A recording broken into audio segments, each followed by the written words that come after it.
Ben Liga, Ben Supercoupe d'Italie, 2 Supercoupes d'Espagne. Concernant son palmarès d'entraîneur, il y a déjà 3 Ligues des Champions, 2 Supercoupes de l'UEFA, 2 Coupes du Monde des clubs, 2 Liga, ak ñaari Supercoupe d'Espagne. Zizou, qui sera probablement le prochain successeur de Didier Deschamps à la tête des Bleus. On va enchaîner avec toujours les actualités. Deco nekk directeur sportif équipe bi di FC Barcelone mi ngi koy affirmer nee na Ronald Araujo évoqué sur le départ n'est pas à vendre et le Barça dinañu continuer de compter sur lui. Li mu wax nag mooy c'est l'un des meilleurs défenseurs du monde. Ronald a eu une saison compliquée et a subi des critiques injustifiées. Quitter le club ne fait pas partie de ses plans. Il veut retrouver son meilleur niveau. Pensez-vous que l'Uruguayen peut retrouver sa forme et se relancer? On attend vos réactions. Autre transfert buy concerné Ansu Fati, une information donnée par Fabrizio Romano,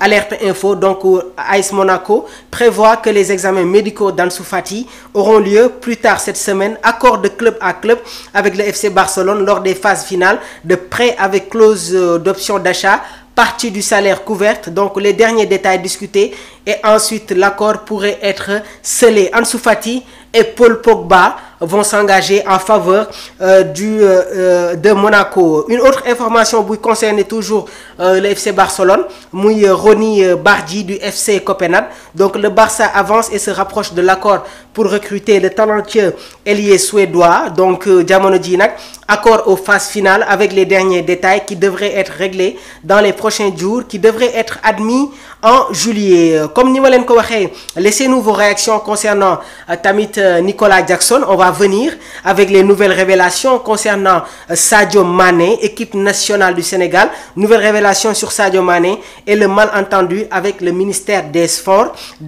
Donc le dernier rassemblement des Lions, comme ni ma leen ko waxee, a été marqué par plusieurs couacs, notamment liés à l'organisation du déplacement vers l'Angleterre.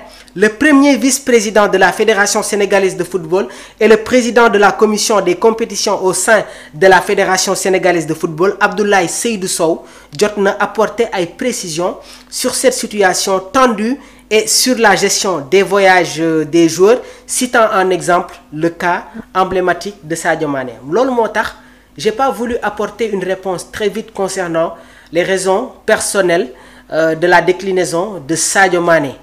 Bëgguma si woon teel a wax parce que xamoon naa ne que dina am au fur et à mesure ñuy dem dina am ay yeneen information yi nga xamante ne dina rot ci wàllu boobu.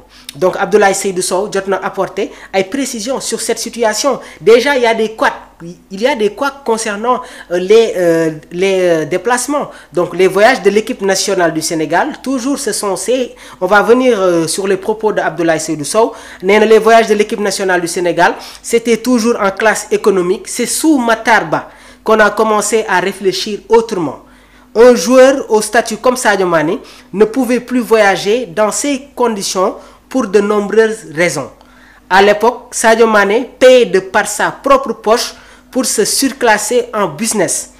Li koy firndeel mooy Bakary Cissé avait fait une réaction sur les zones de DS Sport pour sortir les chiffres wala indi des explications, des révélations concernant les frais yi nga xamante ne Sadio Mané moom lay décaisser quand il doit rejoindre l'équipe nationale du Sénégal. Donc nous avons alors évolué vers une prise en charge globale en business pour toute l'équipe afin d'éviter toute division dans le groupe, a-t-il expliqué. Ce sont les propos de Abdoulaye Seydou Sow. Selon toujours le sieur Sow, ces avantages n'ont pas été modifiés par le gouvernement actuel. Cependant, le problème rencontré pour le récent déplacement en Angleterre vient d'une erreur administrative. Pour ce match, le ministère a mal interprété la nature de la rencontre. Ils ont considéré qu'il s'agissait d'un simple match amical alors que c'est une rencontre inscrite au calendrier FIFA. C'est des explications claires. Léegi nag, pour terminer, le malentendu aurait également été aggravé par une méconnaissance des flux financiers autour de ces rencontres. Le gouvernement pensait que ce genre de match générait des recettes et s'attendait à ce que la fédération prenne en charge une partie des frais du rassemblement. C'est de là que sont venus les problèmes. Finalement, le ministère aurait réagi en dépêchant son directeur administratif et financier d'âge pour clarifier la situation. Donc cela veut dire que dina am ay yeneen information yi nga xamante ne dinañ ci jot.